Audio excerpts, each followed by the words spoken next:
네, 오늘 함께 보실 하나님 말씀은 고린도전서 2장 1절에서부터 5절까지 말씀을 보도록 하겠습니다. 고린도전서 2장 1절에서부터 5절까지 말씀 교독을 하도록 하겠습니다. 제가 먼저 읽겠습니다. 형제들아, 내가 너희에게 나아가 하나님의 증거를 전할 때에 말과 지혜의 아름다운 것으로 아니하였나니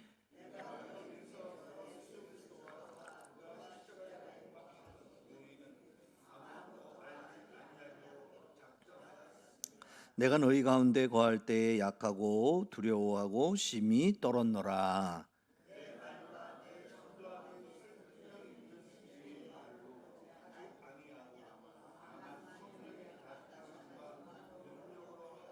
같이 읽을까요? 너희 믿음이 사람의 지혜에 있지 아니하고 다만 하나님의 능력에 있게 하려 하였노라. 아멘. 저를 따라해 봅시다. 성령의 나타나심과 능력으로. 한 번 더 할까요? 성령의 나타나심과 능력으로. 오늘 우리가 이 말씀을 가지고 이렇게 함께 나누려는데요. 말씀을 나누기 전에 우리 잠깐 좀 기도하는 시간을 가졌으면 좋겠어요. 오늘은 6.25 전쟁이 발발한 지 73주년이 되는 날입니다. 그렇죠? 그래서 70여 년이 벌써 지난 그 전쟁인데 우리가 좀 기도했으면 좋겠어요. 하나님 앞에 우리가 기도하면서 하나님, 이 땅에 다시 전쟁이 일어나지 않도록 하나님 평화로운 통일이 이루어질 수 있도록 함께 해달라고 우리가 기도했으면 좋겠습니다. 지금 우크라이나나 러시아가 지금 전쟁 중이잖아요. 나라가 완전히 황폐해져 버리잖아요. 그렇죠? 우리가 지금 이룬 경제성장, 이 번영, 전쟁이 일어나면요 다 없어지는 거예요. 다 사라지는 거예요.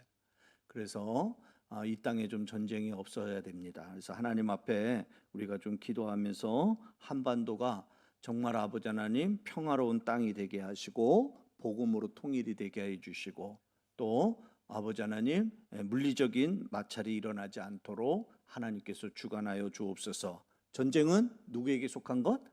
하나님께 속한 것. 그렇죠? 그래서 우리가 하나님 앞에 잠깐 우리가 좀 기도하면서 한반도 이 땅에 아버지 하나님 평화가 아버지 하나님 유지될 수 있도록 하나님 인도하여 주옵소서. 같이 우리 한번 잠시 우리 한번 좀 나라와 민족을 위해서 우리 한번 좀 기도하며 나아가기를 원합니다. 다 같이 기도하시겠습니다. 사랑이 많으신 아버지 하나님 감사합니다. 아버지 하나님, 오늘은 6.25 전쟁이 일어난 지 73주년이 되는 날입니다. 주님 아버지 하나님, 이 땅에 다시는 아버지 하나님 전쟁이 있어서는 안 되겠습니다. 전쟁이 일어나면 모든 것이 폐허더미가 됩니다. 많은 사람이 아버지 하나님 생명을 잃어버립니다. 아버지 하나님, 공황 상태로 아버지 하나님 우리가 내려갈 것인데 아버지 하나님, 이 땅에 진정한 아버지 하나님의 평화를 위하여 우리 믿음의 사람들이 아버지 하나님 기도하며 나아가게 하여 주옵소서. 다시금 아버지 하나님 그 전쟁의 쓰라린 아픔이 아버지 하나님 일하지 아니하도록 하나님께서 아버지 하나님 인도하여 주시기를 원합니다. 아버지 하나님, 전쟁은 여호와께 속한 것이라고 말씀하셨사온즉 아버지 하나님, 그래서 하나님 앞에 우리가 아버지 하나님 기도하면서 나아갑니다. 우리의 가정, 우리의 교회가 아버지 하나님의 전쟁으로 인하여서 혼란해지지 아니하도록 하나님께서 아버지 하나님의 평화를 허락하여 주시는 귀한 은혜가 있도록 주님 인도하여 주옵소서. 핵전쟁의 두려움이 있습니다. 아버지 하나님, 가장 위험한 나라가 아버지 하나님 바로 우리 아버지 하나님 이 땅 한반도라고 합니다. 아버지 하나님, 우리 믿음의 사람들이 하나님 앞에 아버지 하나님 더 기도하게 하여 주시고 하나님의 은혜 안에서 아버지 하나님의 평화를 이루며 나아갈 수 있는 그런 아버지 하나님 귀한 아버지 하나님의 나라가 될 수 있도록 주님 주장하여 주옵소서. 주님 아버지 하나님, 세상의 아버지 하나님 물리적인 것으로 인하여 통일이 아버지 하나님 임하지 않게 하여 주시고 아버지 하나님 그리스도의 아버지 하나님의 복음으로 평화가 아버지 하나님 임하는 그런 아버지 하나님의 복된 나라가 될 수 있도록 주님 인도하여 주옵소서. 내 아버지 하나님께서 강권적으로 역사하여 주옵시고 주장하여 주시옵소서. 아버지 하나님 인도하여 주옵소서. 주님 감사합니다. 고마우신 하나님 감사합니다. 오늘은 6.25 전쟁이 일어난 지 73주년이 되는 그런 날입니다. 아버지 하나님, 우리가 이 날을 기념하고 우리가 이 날을 잊지 않는 것은 다시금 이 땅에 아버지 하나님 그 6.25와 같은 전쟁이 있어서는 안 되겠기에 우리가 아버지 하나님 기도하면서 나아갑니다. 전쟁이 일어나면 우리가 쌓아놓은 모든 것들이 다 아버지 하나님 허물어져 버립니다. 가정도 무너지게 되고 우리 믿음 생활도 우리가 아버지 하나님 영위해 나갈 수가 없습니다. 주님 함께하여 주셔서 전쟁이 여호와께 속한 것이라 말씀하셔서 우리가 하나님 앞에 기도하면서 나아갑니다. 한반도 이 땅에 전쟁의 기운을 막아주시고 아버지 하나님 그리스도의 복음으로 아버지 하나님 진정한 평화를 이루는 그런 아버지 하나님 귀한 아버지 하나님 이 땅이 되도록 주님 은혜를 베풀어 주옵소서. 아버지 하나님 동독과 서독이 통일이 된 것은 전쟁으로 통일이 되지 않았습니다. 아버지 하나님 그와 같이 이 한반도 땅에도 남과 북이 아버지 하나님 전쟁으로 인하여 통일이 되는 그런 아픔을 겪지 않게 하여 주시고 진정한 아버지 하나님 하나님이 주시는 그 평안의 방법으로 아버지 하나님 통일을 이룰 수 있는 그런 귀한 나라가 되도록 주님 인도하여 주옵소서. 하나님께서 함께하여 주시고 아버지 하나님 하나님이 허락해 주시는 평화가 아버지 하나님 끝까지 유지되는 대한민국이 되도록 주님 인도하여 주옵소서. 우리 하나님께서 그 사랑과 그 은혜를 우리에게 주실 줄 믿고 감사하며 예수님 이름으로 기도하며 나아갑니다. 아멘. 오늘은 여러분들과 함께 이 고린도전서 2장 1절 5절 말씀을 가지고요, 성령의 나타나심과 능력으로라는 제목으로 여러분과 말씀을 나누려고 합니다. 여러분 성경에 나오는 인물들에 대한 우리 선입견이 다 있어요. 무슨 말이냐면 여러분들이 모세, 또 뭐 누굴 얘기할까요? 아브라함, 다윗, 뭐 다니엘 이런 사람 얘기하면요 우리는 뭐라고 생각하냐면 선입견이 있어요. 무슨 선입견이요? 저 사람은 나보다도 더 믿음이 좋은 사람, 그렇죠? 저 사람은 나하고는 차원이 다른 사람, 저 사람은 나보다도 더 능력이 많은 사람. 우리가 생각하는 것이 바로 이 성경에 나오는 그 인물들에 대한 그런 생각을 우리가 가져요. 지레짐작으로 우리가 그런 생각을 먼저 하죠. 그렇죠? 내 신앙하고는 완전히 나는 아주 형편없는 신앙이지만 사실은 그렇지 않거든요. 우리 성도들 중에 보면 정말 이렇게 믿음의 본이 될 만한 그런 신앙을 가지고 있는 성도들이 계시거든요. 그런데도 뭐라고 생각을 하냐면 아유 내가 어떻게 아브라함 같은 사람이 될 수 있겠어, 내가 어떻게 다윗과 견줄 수 있겠어, 그들은 우리하고는 차원이 다른 사람이야, 이렇게 생각한단 말이죠. 신약 성경에 가면 또 그런 위대한 사람 중에 한 사람이 누구냐면 바울이에요. 바울을 우리가 보면 정말 완벽한 그런 사람인 것 같아요. 배움에도 완벽하고 그가 가진 환경과 조건을 봐도 완벽하고, 그렇죠? 모든 게 다 완벽해요. 그리고 얼마나 아주 예민한 사람인지 세밀하게, 그렇죠? 계획을 세우는 일을 잘 이루어가고 실패를 모르는 사람 같고, 로마서를 읽어보면요 얼마나 그 구원에 대한 그 교리를 얼마나 잘 풀어서 우리에게 그것을 펼쳐서 보여주는지 정말 입이 쩍쩍 벌어질 정도, 그런 완벽한 사람이 우리가 사도 바울 아닌가, 우리가 그렇게 생각이 들어요. 그렇죠? 전혀 실패를 모르는 사람 같은데, 그런데 오늘 우리가 읽은 본문 2장 3절에 보니까 바울이 이렇게 얘기를 하고 있어요. 같이 우리 한번 3절 말씀 함께 우리 한번 좀 같이 한번 좀 읽어볼까요? 함께 읽겠습니다. 시작. 내가 너희 가운데 거할 때에 약하고 두려워하고. 아멘. 바울이 뭐라고 얘기하냐면요, 바울은 뭐라고 얘기하냐면 우리가 생각했던 바울의 모습이 아니에요. 뭐라고 얘기하냐면 내가 약함 중에 있었다, 내가 너무 두려워함 중에 있었다, 내가 매우 떨었다, 너희들과 함께 너희들 가운데서 사역을 감당할 때 내가 그렇게 했다라고 바울이 그렇게 얘기를 하고 있는 거예요. 우리가 아는 바울의 모습이 아니에요.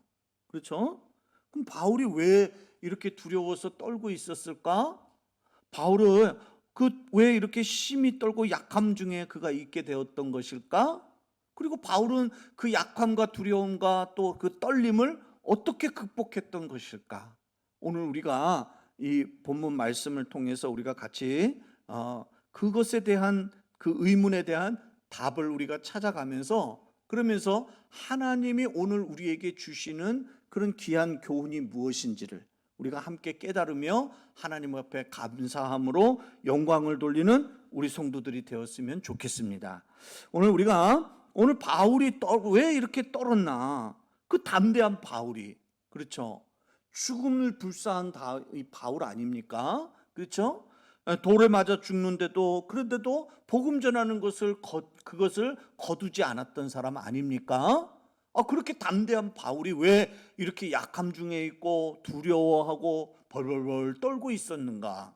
그 이유가 뭐였던가를 우리가 좀 생각해 보려고 하는데, 바울이 이런 마음을 가지게 되었던 건 뭐 때문에 그랬냐면요, 고린도 교회를 오기 전에 아덴에서 그가 했던 사역을 통해서 그가 경험한 일이 있었기 때문에 그래요.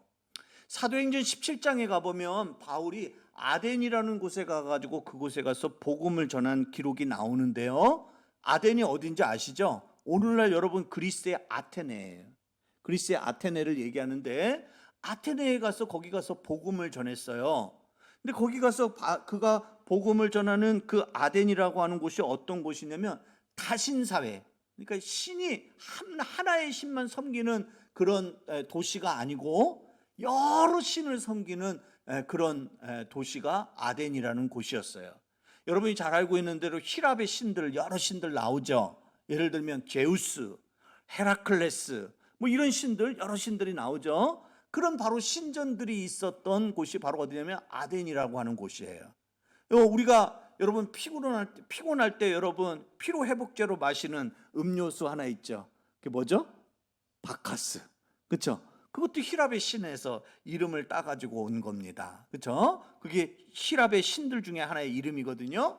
그러니까 아덴이라고 하는 곳은 이런 여러 신들이 많이 있었어요. 그런데 거기 가서 예수님을, 하나님의 아들이신 예수님을 그들에게 전하니까 아덴 사람들이 뭐라고 생각을 하냐면, 우리가 섬기는 많은 신들 중에 우리가 알지 못하는 신이 있는데 오늘 저 바울이라고 하는 사람이 오늘 우리들에게 새로운 신을 소개해 주는데 그 신이 예수라고 하는 신이다. 이렇게 이 아덴 사람들이 받아들이는 거예요. 근데 예수님은 많은 신들 중에 한 분의 신이 아니죠. 예수님은 어떠신 분이에요? 유일하신 분이에요. 그렇죠? 그리고 살아있는 하나님의 아들이 하나님이신 그런 신인데 아덴 사람들은 그렇게 생각을 하지 않는 거예요. 그러니까 바울이 자연스럽게 어떻게 되냐면 그 아덴 사람들에게 복음을 선포하기보다는 왜 예수가 하나님의 아들이신 예수님이 왜 유일하신 구세주인지를 그들에게 설명을 해야 됐어요. 그들과 논쟁을 해야 됐어요.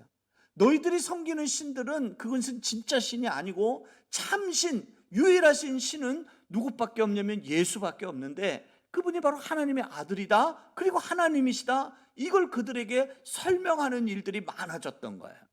그러니까 바울이 다른 곳에 가서는 복음을 선포하는 사역을 했는데 아덴에 가서는 어떤 사역을 했냐면 복음을 선포하기보다도 그들과 어떤 신이 참신인가에 대한 논쟁을 하기에 바빴어요. 그러니까 논쟁을 하다 보니까 어떻게 되냐면, 여러분 말씀에 대한 능력은 어떤 때 말씀에 대한 능력이 나타나냐면 말씀을 선포할 때 그때 말씀의 능력이 나타나는 거예요. 그런데 바울은 말씀을 선포하지 못하고 어떻게 하냐면 바울은 거기서 변증적으로 자꾸 말씀을 설명을 하는 거예요. 하나님의 말씀을, 예수 그리스도를 자꾸 그들에게 설명하려고 들고 그들에게 자꾸 논쟁을 하게 되고, 그러다 보니까 말씀에 대한 능력이 나타나지를 않았어요. 자연스럽게 성령께서 그곳에서 역사하지 않죠. 다른 곳에 가서 말씀을 전하면 말씀을 전하는 일과 함께 어떤 일이 일어나냐면 말씀을 받는 자들 중에 병든 자들이 병고침을 받는 놀라운 역사가 일어났어요. 말씀을 받으면 사람들이 그 말씀을 받고 모두가 다 어떤 심령이 되었냐면 회개하는 심령이 됐어요.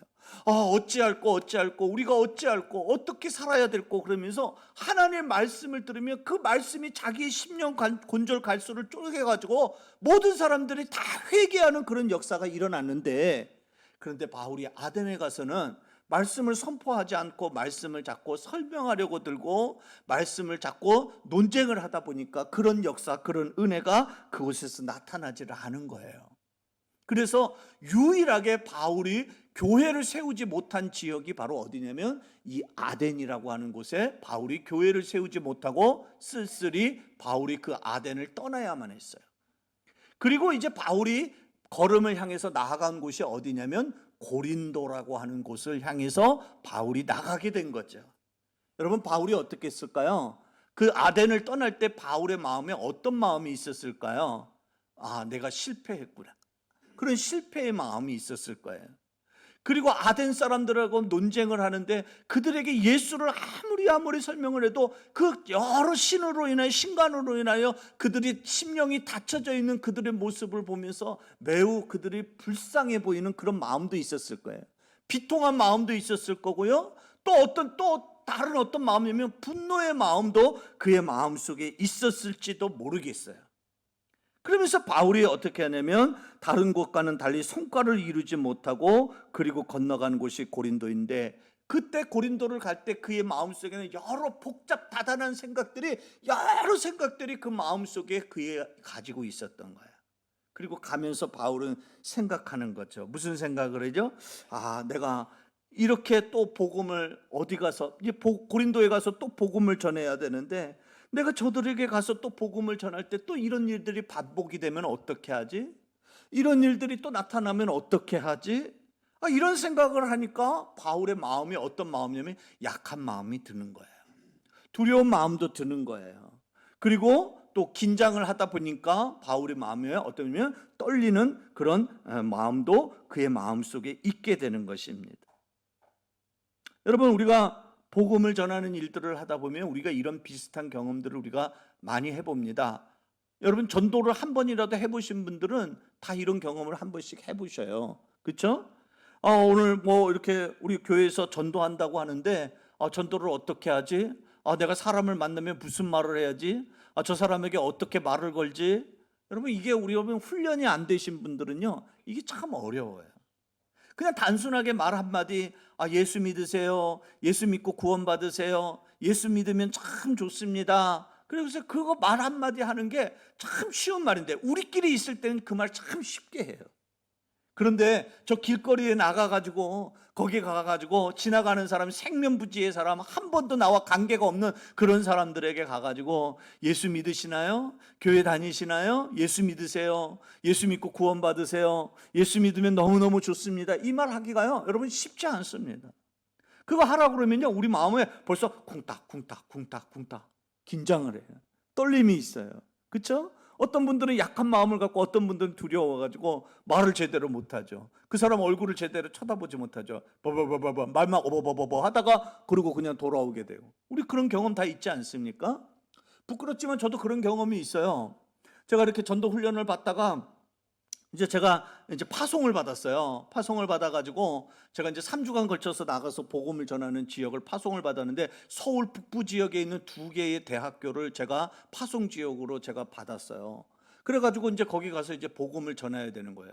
그런데 그곳이 어디냐면, 하나는 어디였냐면 한국예술종합학교라고 하는 석관동에 있는 학교이고요. 또 하나의 학교는 어디냐면 경희대학교를 제가 제 파송지로 받아가지고 거기 가서 제가 복음을 전해야 되는 그런 과업이 제게 주어졌어요.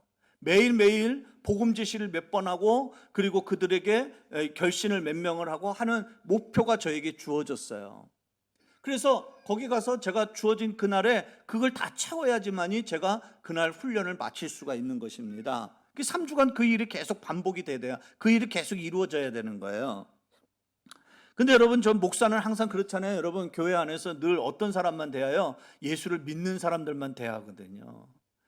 그러다 보니까 믿지 않는 사람들을 이렇게 막상 대하러 가니까 목사인데도 불구하고 저도 어떤 마음이 들 때가 있냐면 두려운 마음이 저도 들 때가 있더라고요. 캠퍼스에 나갔어요. 지금도 제가 기억나는데 경희대학교를 이렇게 딱 나갔는데 그때 봄이었어요. 벚꽃이 아주 만개하고 모든 사람들이 막 그냥 여러분 경희대학교 그 캠퍼스 벚꽃이 아주 정말 볼만합니다. 근데 거기에 막 그냥 거기 지역 주민들도 사람들도 왔다 갔다 하고 학생들도 막 그냥 이렇게 분주하게 왔다 갔다 하는 그 가운데에서 거기서 복음을 전해야 되는 거예요. 근데 제 마음속에 누구에게 복음을 전하지? 지나가는 사람들에게, 알지도 못하는 사람들에게, 거기 무슨 연결고리라도 하나 있으면 이렇게 소개를 받든지 이렇게 하겠는데 제가 아는 연고에 아무 사람도 없어요. 거기에 제 머리털 나고 경희대학교는 처음 가본 학교예요. 한국예술종합학교도 마찬가지고요.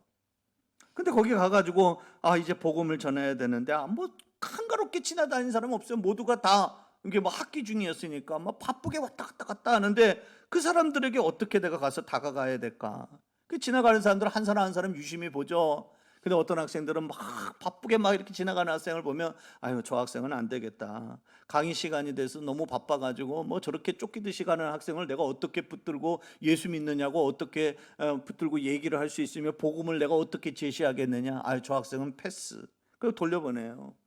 그러면 이제 바쁘지 않은 사람을 찾아야 되겠죠. 바쁘지 않은 사람들은 주로 어떤 사람들이냐면 의자에 앉아 있거나 이렇게 두서너 사람이 이렇게 모여서 서로 담소를 나누고 있는 사람들은 그래도 비교적 바쁘지 않은 사람이에요. 그 사람들에게 이제 가서 복음을 전해야 되겠다. 학생들이 한 서너 명 모여 있어요. 가서 복음을 전해야 돼. 저기 가서 내가 복음을 전할 수 있을까? 저들하고 내가 내 주도로 내가 조금 얘기를 끌고 갈 수 있을까? 저 학생들이 서너 명 되는데 내가 저들에게 그냥 가가지고 그냥 묻혀버리는 거 아닐까? 그러니까 안 되겠어요. 서너 명은 좀 부담스럽다. 패스. 그러면 누굴 보내겠어요? 그러면 혼자 있는 사람을 좀 찾아봐야 되겠다. 혼자 있는 학생들이 있어요. 그럼 그 학생에게 가가지고 막상 말을 걸려면 내가 알지도 못하는 사람이 또 더더구나 나이 먹은 아저씨가 그 사람은 내가 목사인 줄 모르잖아요. 그렇죠? 그래서 제가 가가지고 말을 걸면 저 사람이 나를 경계할 거고 또 어떤 사람은 좀 생각에 잠겨져 있을 건데 내가 가서 말을 걸면 자기 시간을 또 방해받는다고 해서 짜증을 내면 어떻게 하지? 이런 생각을 하니까 또 막상 그 사람에게 다가가긴 다가가는데 말을 못 건네겠는 거예요. 패스. 또 어떤 사람은 보니까 손에 뭘 이렇게 끼고 있어요. 뭘 보니까 나중에 보니까 그게 보니까 불교 신자들이 손에 끼는 뭐 이런 그런 손목걸이 같은 그런 거 있더라고요. 저 사람은 절에 다니는 사람인가 보다. 저런 걸 타고 다닐 정도라면 꽤 불심이 좀 센 사람인가 보다. 저런 사람은 예수의 예자도 안 먹히겠지. 그리고 패스. 이 사람 패스, 저 사람 패스, 저 사람 인상이 나빠서 패스. 저 사람은 내 말을 안 들어줄 것 같아서 나하고 어울리지 않을 것 같아서 패스. 이래서 패스, 이래서 저래서 패스 다 패스. 그러더라고요, 제 모습이. 왜요? 제가 왜 그랬을까요? 제 안에 뭐가 있었기 때문에요? 두려움이 있었기 때문에. 제 마음이 약해져 있었던 거예요. 그러니까 복음을 전할 사람이 없어. 사람은 그렇게 많은데 복음을 전할 사람이 없더라고요. 제가 그런 제 모습을 보게 됐어요. 오늘 바울은 저와 같은 그런 경우는 아니지만은요. 전도를 하려고 하면은 또 전도 사역을 하게 되면 복음을 전하는 사역을 하게 되면 이런 비슷한 경험들을 우리는 누구나 다 하게 됩니다. 바울도 우리가 똑같은 사람이에요. 그도 실패도 하고 두려움도 갖게 되고 때로는 복음을 전하다 화가 날 때도 있고 짜증이 날 때도 있고 또 어떤 때는 불쌍한 마음도 들 때가 있고 여러 가지 생각이 막 갖게 됩니다. 그런데 우리가 그런 때 내가 실패했다고 해서 나를 화를 나게 한다고 해서 내가 짜증이 난다고 해서 그래서 우리가 포기하면 우리는 어떻게 되냐면 우리는 결단코 하나님이 기뻐하시는 일들을 우리가 감당하지 못하게 됩니다. 그럼 어떻게 해야 될까요? 어떻게 해야 될까요? 오늘 그걸 우리가 생각해야 돼요. 바울은 어떻게 했을까요? 바울은 지금 여러 가지 복잡한 마음을 가지고 가는 거거든요. 두려움도 있고 약함도 있고 긴장해서 떨림도 있고 화도 나고 짜증도 나고 뭐 여러 가지. 바울도 똑같아요. 우리하고 성정이 똑같은 사람이에요. 근데 바울은 어떻게 그것을 이겨내고 나갈 수 있었을까요? 오늘 바울은요, 그 아테네에서 이제 떠나가가지고 고린도를 가면서 가만히 자기가 생각을 해봤어요. 내가 왜 거기에서 그렇게 내가 복음을 선포하지 못하고 왜 자꾸 논쟁을 했지? 왜 내가 자꾸 그렇게 했지? 내가 왜 어리석게 왜 거기에 내가 말려들었지? 나는 거기 복음을 선포하기만 하면 되는데 나는 그냥 복음을 선포하기만 하면 성령께서 역사하시는 건데 왜 내가 자꾸 설명하려고 했지? 바울이 그걸 자꾸 자기 사역을 뒤집어 보면서 하나님 앞에, 그는 믿음의 사람이니까 새로운 사역지를 가면서 그는 자기의 지난 사역을 돌아보면서 하나님 앞에 기도하면서 간절히 기도하다 보니까 하나님이 그로 하여금 깨닫게 해주시는 거예요. 그 깨닫는 것이 두 가지가 있었는데 그것이 바로 뭐냐면 첫 번째로 오늘 우리가 읽고 있는 본문 1절에 보니까 이렇게 얘기를 하고 있어요. 자, 1절 말씀 함께 우리 한번 좀 같이 읽어볼까요? 함께 읽겠습니다. 시작. 형제들아, 내가 너희에게 나아가 하나님의 증거를 전할 때에 말과 지혜의 아름다운 것으로 아니하였나니. 왜? 이 말은 무슨 말이냐면 고린도 교회에 가가지고 고린도에 가서 복음을 전할 때 바울이 어떻게 했다고 그랬냐면 내가 너희들에게 말과 그렇죠? 지혜의 아름다운 것으로 내가 하지 않았다. 이 말은 무슨 말이냐면 바울이 왜 이 말을 갑자기 하냐면요, 자기가 아테네에서 그렇게 했기 때문에 그래요. 논쟁을 하려고 하니까 어떻게 하냐면 논리적으로 저 사람들을 제압을 해야 돼. 저 사람들보다도 더 뛰어나게 수사학적으로 저들에게 꼼짝도 못하도록 저들이 항복하도록 그렇게 만들어야 돼. 그러니까 자꾸 어떻게 해요? 말을 자꾸 더 어떻게 하면 지혜롭게 하지? 어떻게 더 논리적으로 얘기하지? 어떻게 하면 더 수사학적으로 더 아름답게 해서 저 사람들이 꼼짝 못하게 만들어버리지? 바울이 그렇게 했던 거예요. 그걸 하나님이 깨닫게 해주신 거예요. 그래서 바울이 작정했어요. 결심했어요. 뭐라고요? 내가 새로운 사역지에 가서, 거기가 어디냐면 고린도예요. 거기 가서는 내가 너희들에게 절대로 내 말과, 여기 말이라는 말은 사람의 말을 얘기하는 거예요. 사람의 말과 사람의 지혜와 사람의 아름다운 것으로 그것으로 내가 너희들에게 전하지 않았다. 그 말은 무슨 말이냐면 바울이 그렇게 그것을 경험하고 그것을 깨달아 알아서 그래서 고린도 교회에 와가지고는 자기의 지혜, 자기의 말, 자기의 아름다운 것을 가지고 그 너희들에게 복음을 전하지 않았다라고 그렇게 얘기를 하고 있는 거예요. 바울이 그것을 깨닫고 작정하고 고린도에서 그렇게 사역을 한 거예요. 그 다음에 또 하나가 무엇이냐면 2절에 그 밑에 보죠. 2절에 보니까 이렇게 얘기하죠. 한 번 더 읽어볼까요? 2절 말씀 함께 읽겠습니다. 시작. 내가 너희 중에서 예수 그리스도와 그가 십자가에 못 박히신 것 외에는 아무것도 알지 아니하기로 작정하였습니다. 아멘. 네? 다른 거 필요 없다. 바울이 깨달은 거예요. 자꾸 설명을 하려다 보니까 야 니네 신이 뭐 제우스가 뭐 그게 뭐 어떻고 뭐가 어떻고 뭐 너네들 이런 신 이 신 저 신 뭐 이렇게 하는데 자꾸 이제 그들의 신이 가짜라는 걸 자꾸 얘기를 하려고 하니까 자꾸 그들이 가짜 되는 걸 자꾸 설명을 해야 되는 거거든요. 그러니까 그러다 보니까 복음을 전해야 되는데 그 복음을 전하지를 못하는 거야. 하나님이 그걸 깨달아 알게 한 거야. 그래서 바울이 고린도에 가면서 그걸 깨닫고 하나님 앞에 작정했어요. 결단했어요. 하나님, 내가 새로운 사역지에 가가지고는 내가 다른 것 이야기하지 않겠습니다. 뭐만 얘기하냐면 오직 그리스도 예수와 십자가만 말하겠습니다. 그리스도 예수와 십자가만 내가 전하겠습니다. 다른 건 내가 말하지 않겠습니다. 그래서 고린도 교회에 가가지고 그것 외에 다른 것들은 다 이야기하지 않기로 작정하고 그렇게 바울이 사역을 감당하면서 나아가는, 하나님께서 그로 하여금 깨닫게 해주시고 그리고서 그가 그 실패에서 다시금 일어설 수 있도록 하나님께서 그가 기도하며 하나님이 그로 깨달아 알게 해주시고 그걸 작정하고 결단하면서 나아가게 해주신. 여러분, 사람은요 누구나 다 실수할 수 있고 실패할 수 있습니다. 여러분, 실수하지 않는 인생 없습니다. 실패하지 않는 사람 없습니다. 누구나 다 실수도 하고 실패도 합니다. 중요한 것은 뭐냐면 우리가 실수하고 난 이후, 실패하고 난 이후가 중요하다라는 거예요. 여러분, 우리가 어쩌면 실수를 할 때가 있고 실패를 하더라도 우리는 어떠냐면 그 다음에 어떠냐면 그것으로 인해서 우리가 낭망하고 우리가 주저앉아 버리면 안 되는 거예요. 우리는 그럴 때는 어떻게 하냐면 내가 실수를 했으면, 내가 실패를 맛봤으면 그러면 다시 하나님 앞에 기도하고 하나님의 지혜를 구하는 거예요. 하나님의 은혜를 구하는 거예요. 여러분, 신앙생활은 뭐와 같으냐면 장애물 경기와 같습니다. 무슨 경기요? 장애물 경기. 장애물 경기가 뭔지 아시죠? 예. 100m면 100m, 200m면 200m, 뭐 500m면 500m 그 레이스에 뭐가 놓여져 있어요? 중간중간에? 예, 허들이 놓여져 있어요. 장애물이 놓여져 있어요. 그렇죠? 우리 신앙생활은 마치 이 장애물 경기와 똑같다는 거예요. 장애물을 하나를 넘어가면 그 경기가 끝나는 게 아니죠. 어떻게 해요? 또 다른 장애물이 또 나타나요. 그리고 그걸 넘어가면 또 그걸로 끝나는 게 아니라 또 나타나요. 언제까지요? 자기가 마지막 피니시 라인, 결승선에 들어가기까지 장애물은 계속 있는 거예요. 우리 신앙이 그렇다는 거예요. 여러분, 우리 믿음 생활이 그렇다는 거예요. 우리 믿음 생활은 한 번 시련을 겪고 나면 믿음 생활이 끝나는 게 아니라는 거예요. 우리는 한 번 시련을 건너가고 뛰어넘어가고 나면 또 다른 내가 생각지 못한 장애물이 우리 인생 가운데, 우리 믿음 생활 가운데, 우리가 신앙생활하는 가운데 나타난다는 거예요. 내가 물질의 시련을 받았어요. 그래서 내가 기도하면서 그 장애물을 뛰어넘었어요. 그리고 이제 끝난 줄 알았는데 조금 또 뛰다 보니까 또 장애물이 나타났어요. 이번에는 뭐냐면 자꾸 사람이 미워지는 미움이라는 장애물이 내 앞에 나타난 거예요. 그러면 우리가 어떻게 해야 되냐면 아유 난 힘들어서 못하겠다. 그리고서 거기서 주저앉아 버리면 그 사람은 그 장애물 경주를 완주할 수가 없는 것입니다. 장애물이 나타난다고 좌절하고 주저앉아서 포기하면 안 되는 거예요. 도망쳐서도 안 되는 거예요. 그걸 나타날 때마다 우리는 어떻게 해야 되냐면 우리가 그것을 기도하고 넘어가야 되는 거예요. 기도하고 넘어가야 되는 거예요.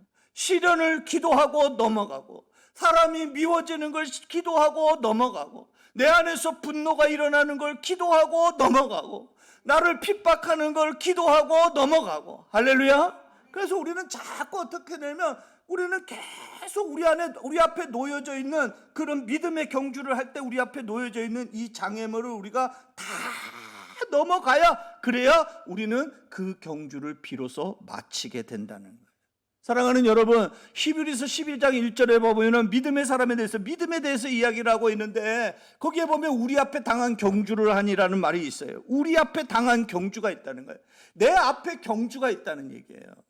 여러분, 거기에 말하는 경주라는 말은 우리 성경에는 그냥 경주 이렇게 돼 있지만은, 그러나 영어 성경에 보면 그 경주라는 말을 뭐라고 써 있냐면 the race라고 정관사 더를 붙여놨어요. 정관사 더를 붙여놨다는 말은 무슨 말이냐면 여러분, 정확하게 지정된 경주가 있다는 거예요. 다시 말해서 우리 모든 성도들에게는 모두 여러분들 각자가 뛰어야 할 경주가 다 여러분에게 있다는 거예요. 그 경주는, 내가 내 앞에 놓여져 있는 이 믿음의 경주는 누가 다른 사람이 대신 띄워줄 수 있는 경주가 아니에요. 박 목사는 박 목사가 뛰어야 될 경주가 있다는 거예요. The race, 저에게 지정된 경주가 있다는 거예요.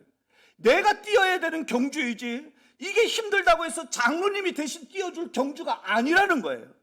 이 경주는 부모가 대신 띄워줄 수 있는 경주도 아니고, 내가 죽더라도 내가 뛰어가야 될 경주이고 내가 마쳐야 될 경주입니다. 그래서 우리가 그 경주를 다 마치고 날 때 비로소 우리는 어떤 사람이 되냐면 최후의 승리자가 되며 영광스러운 주님 앞에 영광스러운 모습으로 하나님 앞에 서는 하나님의 거룩한 사람이 된다는 사실을 여러분들 깨달을 수 있기를 주의 이름으로 축원합니다. 여러분에게 그 경주가 다 있다고요. 믿음의 경주가 다 있다고요. 그래서 여러분들이 그 경주를 감당해야 되는 거예요. 여러분들이 그걸 뛰어넘어가야 되는 거예요. 그걸 뛰어넘어가지 않고 주저앉아 버리거나, 그게 힘들다고 해서 돌아가 버리거나, 그게 힘들다고 해서 포기해버리면 우리는 결코 주님 앞에 서는 믿음의 완주한 하나님의 사람으로, 영광스러운 사람으로 우리가 세워지지를 않는다는 것입니다. 여러분, 오늘 바울은 어떻게 했냐면 바울도 실패를 맛봤어요. 실패를 맛봤는데 바울은 어떻게 했냐면 포기하지 않았어. 그는 하나님 앞에 기도하고, 하나님 내가 왜 실패했죠? 하나님이 알려주셔요.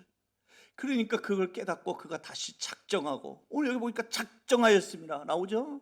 작정하고 결단하는 거예요. 그리고서 그 작정하고 결단한 대로 그가 고린도에 나가서 복음을 전하는 거예요. 그런데 사랑하는 성도 여러분, 그런데 우리가 작정하고 결단만 하면 그러면 다 됩니까? 그러면 우리 생각대로 다 되던가요? 그렇지 않다는 거예요. 사람의 생각과 사람의 결심, 사람의 작정, 그것만으로 우리가 하나님의 일을 이룰 수 없다는 거예요. 오늘 본문을 보니까 바울은 자기 자신의 결단을 실천하는 일에 있어서 그는 어떻게 했냐면 자기 힘으로 하지 아니하고 뭐라고 그러냐면 하나님의 능력으로 감당하기를 그가 구했다라고 성경에서 이야기를 하고 있어요. 여러분, 인간의 힘과 인간의 의지, 인간의 어떤 결심을 가지고서 우리는 결코 하나님의 일을 우리는 감당할 수 없습니다. 오늘 여러분 4절 말씀 보십시오. 4절 말씀에 보니까 이렇게 말하고 있죠. 4절 말씀 함께 우리 한 목소리로 읽어볼까요? 함께 읽겠습니다. 시작. 내 말과 내 전도함이 설득력 있는 지혜의 말로 하지 아니하고 다만 성령의 나타나심과 능력으로 하여. 아멘. 바울이 뭐라고 얘기합니까? 나는 내 말과 내 전도함이 지혜의 말로 하지 않았다. 내 힘으로 하지 않았다. 내 의지로 하지 않았다. 내 지혜로 하지 않았다. 뭐라고 얘기합니까? 하나님 앞에 뭘 구했냐면 성령의 나타나심, 성령의 능력이 임하는 전도사요, 복음 전하는 사요, 하나님의 사요 되게 하여 주옵소서. 하나님 앞에 그렇게 구하면서 나가더라는 거예요. 여기 성령의 나타나심이라는 표현은 무슨 말이냐면, 그 말은 무슨 말이냐면 우리 안에 거하시는 성령이 드러나도록 하라는 거예요. 성령이 자꾸 보여지게 나타나도록 그렇게 자꾸 그걸 나타내 보이라는 얘기예요. 더 정확하게 얘기할까요? 베드로전서 4장 11절에 보니까 이렇게 말하고 있어요. 한번 같이 한번 읽어볼까요? 4장 11절, 아주 너무나 귀한 말씀입니다. 한번 같이 한번 좀 읽어봅시다. 함께 읽겠습니다. 시작. 만일 누가 말하려면 하나님의 말씀을 하는 것 같이 하고, 누가 봉사하려면 하나님이 공급하시는 힘으로 하는 것 같이 하라. 자, 먼저 보세요. 여기 보니까 뭐라냐면 사람이 말을 할 때 누가 말하는 것 같이? 하나님이 말씀하시는 것 같이, 성령이 말씀하시는 것 같이. 복음을 전할 때도 어떻게 하냐면 사람의 말로 하지 말고 하나님이 말씀하시는 것 같이 그렇게 하라는 거예요. 그렇게 자꾸 드러나게 하라는 거예요. 또 봉사할 때, 주의 일을 봉사할 때 어떻게 하라고요? 누가 공급하시는 힘으로? 하나님이 공급하시는 힘으로. 그러니까 내 힘으로 하는 게 아니라는 거예요. 내 힘으로 하면 짜증밖에 안 나요. 이 더운 날 저 부엌에 들어가가지고 저 불구덩이 속에서 일을 하려면, 식당 봉사를 하려면 짜증밖에 안 나요. 그런데 우리가 그걸 할 때 어떻게 하냐면 하나님이 공급하시는 힘으로 내가 이 일을 한다라고 그렇게 자꾸 입으로 드러나고 선포하고 그렇게 자꾸 나타내 보이면서 그러면서 하는 거예요. 그게 바로 성령의 나타나심이에요. 대한민국 모든 남편의 공공의 적이 있어요. 연예인 중에. 대한민국 남편의 공공의 적, 연예인 중 누굴까요? 모르겠어요? 최수종. 아시는 분 계시네. 최수종은 대한민국 남편의 공공의 적이에요. 제가 이 말을 하는데도 뭔 소린가 하고 껌뻑껌뻑 하는 사람들은 제가 이거 설명할 시간은 없어요. 근데 최수종 씨는 가만히 보니까 한 가지 제가 특이한 점이 있긴 있더라고요. 뭐냐면요, 그 사람은 자기 마음에 있는 걸 나타내 보이더라고요. 여러분, 이게 쉬운 것 같지만 쉽지 않아요. 어려워요. 근데 최수정 씨는 보면 그의 아내 하이라 씨한테 자기가 만약에 어떤 일을 해서 고마운 마음이 딱 들면, 문득 들면요, 어떻게 하면 그걸 아주 그냥 막 어떤 때는 지나치게 과장을 해서 그걸 나타내 보이더라고요. 그러니까 그거에 여성들이 감동하는 거예요. 그러니까 우리나라 뭐 대표적으로 갱상도 남자들, 표현 잘 합니까? 안 합니까? 안 합니다. 저희 집도 이 경상도 피가 좀 흐르는 집안이라서 뭐 절대로 뭐 이런 사랑한다, 뭐 좋아한다, 고맙다 이런 말 죽어도 안 합니다. 그런데 그 경상도 남자들 마음속에 그러면 사랑하는 마음이 없는 건가요? 아니요, 있어요. 고마운 마음 없나요? 있어요. 근데 말할 줄 몰라요. 그걸 표현할 줄 몰라요. 말해도 어떻게 하면 상대방이 오해하게 말해요. 퉁명스럽게 말을 해요. 저도 그래요. 저도요, 전혀 그런 마음이 아닌데 저희가 그냥 말을 하면 목사님 왜 나한테 무슨 감정이 있나, 왜 저렇게 말을 해 하면서 저한테 이렇게 오해를 하시는 분이 있더라고요. 여러분, 오해하지 마세요. 제가 잘 표현할 줄 몰라서 그러는 거예요. 그래도 저는 비교적 경상도 남자치고는 저는 비교적 그래도 표현을 좀 잘하는 사람 중에 속하는데도 불구하고 어떤 분들이 오해를 많이 하더라고요. 그런데 여러분, 하나님의 일을 할 때 우리가 어떠냐면 성령이 자꾸 나타나게 하셔요. 여러분이 자꾸 말을 할 때도 어떻게 되면 성령이 자꾸 여러분들이 나타내 보일 수 있게 그렇게 하셔요. 여러분들이 자꾸 봉사를 하실 때 그러는 거예요. 이거 뭐냐면 하나님이 나에게 힘을 주시고 하나님이 나에게 은혜를 주시고 하나님이 나에게 기쁨을 주셔서 내가 그 힘으로 내가 이 무더운 여름 날씨에도 내가 이 일을 감당하고 있는 거라고 자꾸 그렇게 성령의 나타나심을 말할 수 있는, 표현할 수 있는 우리 올리브의 성도들이 되기를 주님의 이름으로 축원합니다. 아멘. 여러분, 이건 차원이 완전히 다른 거예요. 여러분, 우리에게 성령의 나타나심이 있어야 돼요. 우리 안에 거하시는 성령께서 적극적으로 역사하시도록 자꾸 성령을 자꾸 나타내 보여야 되고, 성령의 능력으로 우리가 행할 수 있도록 하나님 앞에 그것을 구할 줄 알아야 되는 거예요. 예배 드릴 때도 여러분 성령의 나타나심을 자꾸 사모하세요. 이 예배 가운데 하나님 앞에 여러분들이 기도하셔야 돼요. 아침에 일찍 오시면요, 예배 시간에 일찍 오시면 여러분 뭐 하셔야 되냐면, 하나님, 오늘 내가 예배를 드리러 왔는데 오늘 드려지는 이 예배에 하나님 목사님 모습만 나타나 보이지 말게 해주시고, 거기에 아버지 하나님 성령이 나타나 보이게 하여 주시옵소서. 그렇게 기도할 수 있기를 주의 이름으로 축원합니다. 왜요? 성령이 나타나심이 내 눈에 보이기 시작을 하면요, 여러분 어떻게 되면 같은 말씀을 들어도요, 거기에 우리가 뭘 느끼게 되면 성령의 말씀하심이, 그 말씀이 내 안에서 강하게 역사하는 것을 우리가 깨닫게 돼요. 더더구나 우리가 그것을, 성령의 나타나심을 사모하면서 기도하면요, 예배를 드리면요, 하나님이 어떻게 하시냐면요, 같은 예배를 드리는데 그 사람에게는, 그걸 사모하는 사람에게는 하나님의 임재하시는 모습이, 하나님이 그 예배 가운데 임재하고 계시는 그 하나님이 자기 온몸으로 느껴지는 그런 예배를 드린다고. 여러분, 하나님의 임재를 느끼는 예배자하고 하나님의 임재를 전혀 느끼지 못하는 예배자의 예배, 여러분 하늘과 땅 차이예요. 어떤 사람에게 하나님의 임재가 나타나느냐, 성령의 임재, 하나님의 임재하심이 어떤 사람에게 그게 나타나고 그게 보여지느냐, 그건 바로 뭐냐면 성령의 나타나심을 사모하는 자에게. 기도할 때도 마찬가지예요. 기도할 때도 성령의 나타나심이 있어야 돼요. 그렇지 않으면 우리가 기도를 어떻게 하냐면요, 자꾸 자기 힘으로, 우리 육체의 힘으로 기도하려고 해요. 여러분, 세상에서 제일 힘든 일이 뭔지 아십니까? 교회 봉사 중에 제일 어려운 일이 뭔지 아십니까? 어떤 분들은 그렇게 얘기해요. 아니, 목사님, 교회에 봉사하는데 제일 어려운 건 뭐냐면요, 물질로 봉사하는 게 제일 어려워요. 근데요, 제가 생각하면 죄송하지만 물질로 봉사하는 건 제일 쉬워요. 그 제일 쉬운 봉사예요. 그 다음에 조금 어려운 봉사가 뭐냐면 몸으로 봉사하는 거. 제일 어려운 봉사가 뭔지 아세요? 기도로 봉사하는 거. 이제 여름 사역이 되고 이제 새생명 축제가 시작이 되면 이제 막 우리가 주변에 이제 자꾸 이렇게 얘기하거든요. 기도 좀 해주세요. 우리 전도사님들이 권사님들 보고 그런 얘기 많이 하거든요. 권사님, 이번에 우리 여름 성경학교가 몇 월 며칠서부터 며칠까지 우리 교회에서 여름 성경학교가 진행돼요. 우리 아이들이 많이 나올 수 있게 해주시고 예수를 영접할 수 있게 해주시고 은혜 중에 안전하게 진행될 수 있도록 권사님 기도해 주세요. 그러면 우리 권사님들은 그게 그렇게 부담스럽게 여기지를 않아요. 이게 둘 중에 하나예요. 하나는 뭐냐면 그 말은 뭐냐면 그분의 기도가 성령의 나타나심이 기도가 되기 때문에 그런 거예요. 그렇지 않으면 뭐냐면 기도가 얼마나 힘든 건지를 아직 기도의 그 중노동성을 알지 못하기 때문에 그래요.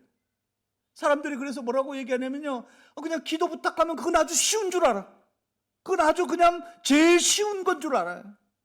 그런데 여러분, 그 거꾸로 생각하셔야 돼요.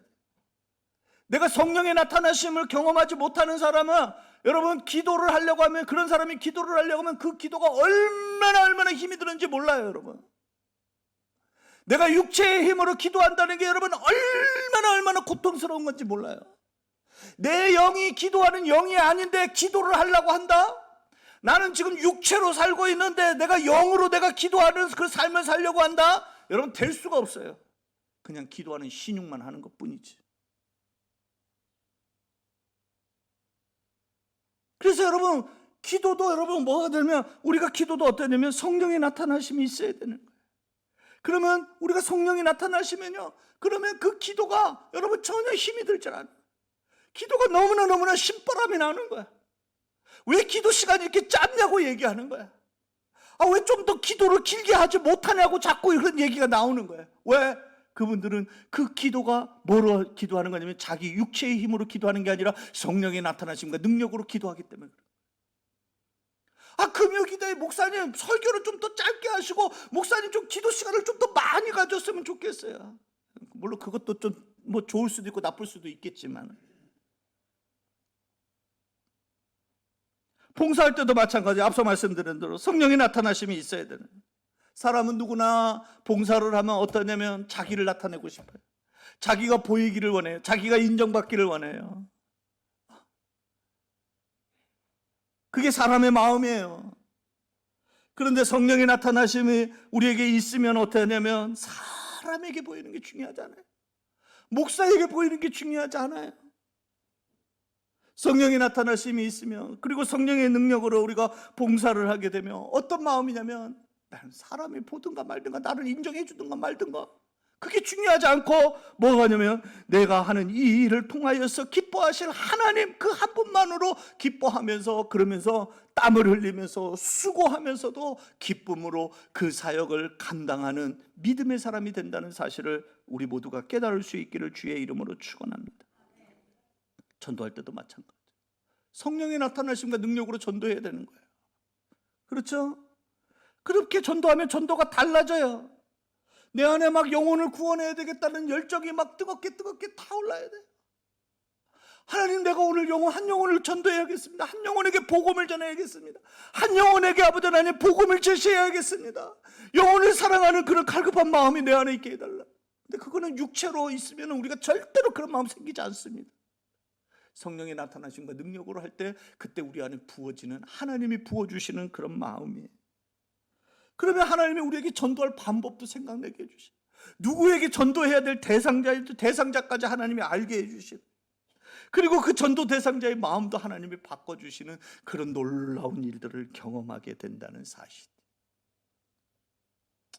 사랑하는 성도 여러분, 그렇습니다. 우리가 예수를 믿으면 우리 안에 성령이 거하죠. 여러분 안에 다 성령이 거하셔요. 그러나 우리가 성령이 내 안에 머물러 있는 것으로 만족하면 안 됩니다. 오늘 말씀하신 것과 같이 성령의 나타나심이 있어야 되고 성령의 능력이 있는 하나님의 사람이 되어야 합니다. 그걸 여러분들이 기도하셔야 돼요. 우리 교회가 어떤 교회가 되기를 여러분 원하세요? 여러분 기도할 때 우리 교회가 그런 교회 되게 해달라고 기도하셔야 돼요. 하나님, 우리 교회가 성령이 나타나는 교회가 되게 해주세요. 성령의 능력이 펼쳐지는 교회가 되게 해주세요. 싫습니까? 입을 딱 다물고 계시네. 할렐루야. 여러분, 그렇게 기도할 수 있기를 주의 이름으로 축원합니다. 근데 여러분, 그런 교회는 어떻게 만들어지냐면 여러분 한 사람 한 사람이 그렇게 돼야 돼요. 여러분 각자가 그런 사람이 돼야 돼요. 그런 사람이 모여서 교회를 이루고 그 교회가 그런 교회 되는 거예요. 나는 전혀 성령의 나타나심과 성령의 능력에 대해서 관심이 없는데 우리 교회가 그런 교회 되기를 바란다고요? 절대로 그런 일 없습니다. 내가 먼저 성령의 나타나심과 성령의 능력을 경험하는 하나님의 사람이 여러분이 먼저 되셔야 돼요. 그리고 그런 하나님의 사람들이 모여서 우리 교회가 성령이 나타나는 교회, 성령의 능력으로 감당하는 교회, 그런 올리브 교회 된다는 사실을 우리 모두가 깨달을 수 있기를 주님의 이름으로 축원합니다. 할렐루야. 여러분, 성령 강림절을 지나면서 5주간에 걸쳐서 성령에 대해서 우리가 같이 생각하면서 오늘 설교를 성령에 관한 설교를 마치려고 합니다. 듣는 것으로 족하지 않습니다. 성령은 우리가 체험해야 되는 거예요. 성령 받기를 사모하십시오. 여러분, 이것은 과학 지나친 말이 아니고, 여러분 우리가 주님 앞에 서는 그날까지 내가 믿음 생활을 영위하게 나가기 위해서는 반드시 여러분이 성령을 받는 하나님의 사람이 되어야 합니다. 금요 심야 기도에 나와서 여러분 기도할 수 있기를 바랍니다. 수요 예배보다도 금요 심야 기도에 더 많은 사람이 나와서 기도하는 교회가 되기를 소원합니다. 아멘. 특별히 재직들 앞장서서 금요 심야 기도에 나와서 여러분 각자가 하나님, 내가 성령의 나타나심을 보일 수 있는 성도가 되게 하시고 성령의 능력으로 아버지의 주의 사역을 감당하는 하나님의 사람이 되게 하여 주옵소서. 그렇게 여러분이 각자가 기도하시고 그리고 우리 교회가 그런 교회 되도록 하나님 앞에 간구하며 나아가는 그런 아름다운 교회, 우리 올리브 교회 되기를 주님의 이름으로 축원합니다. 아멘.